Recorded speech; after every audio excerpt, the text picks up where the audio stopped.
Hello, today we are solving May 2025 IAL Unit 2, question number 2, part F. Calculate the dividend per share paid to the remaining shareholders in March 2025. So, additional information is given here. On 4th November 2024, the dividend for the half year ending 31st September 2024 was paid to the redeemable preference shareholders. The directors decided in March 2025 to use all the balance left in the retained earnings to pay a final dividend to remaining shareholders. Part F of the question, calculate the dividend per share paid to the remaining shareholders in March 2025.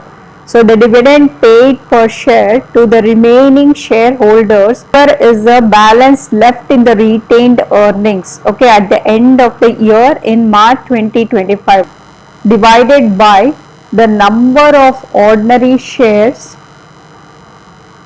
in March 2025. So that's how we will calculate the dividend per share paid to the remaining shareholder. So on 1st April 2024, we can see the retained earning reserves were around 21,375,000. So that is the value we have to include, 20.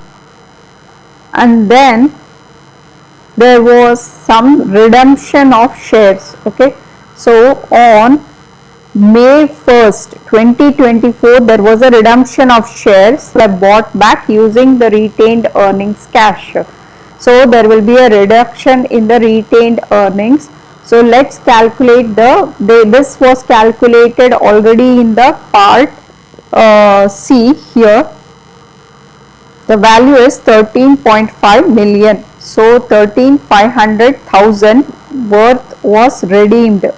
So and this will cause a reduction. So you have to reduce this from the already existing retained share, earnings. So on May 4, 2024, half yearly dividend were paid to the redeemable preference shareholders. So the amount was around 112,500. So this was the amount that was paid as a dividend from, again this was paid from the retained earnings. And then on 4th November 2024, further half yearly dividends for the people were paid off for the redeemable preference shareholders. Now let's calculate what is the balance that was left behind, okay, in the retained earnings after all this transactions. So balance of the retained earnings in March 2025 is going to be equal to 7,650,000.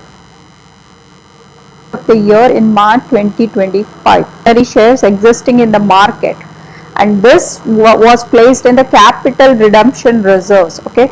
So they had used retained earnings. So on 1st April 2024, we can see the number of ordinary shares that existed in the market was 50 million ordinary shares. There were 50 million ordinary shares. So because it is at £1 each, so the number of ordinary shares will be 50 million shares.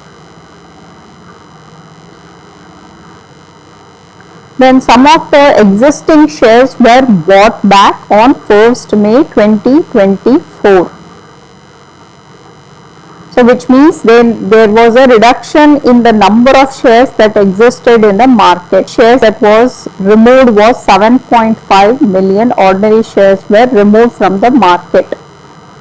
The number of ordinary shares that was left in the market as on March 2025 were 50 million minus 7.5 million. Number of shares that were left in the market at the end of the year in March 2025 was 42.5 million shares.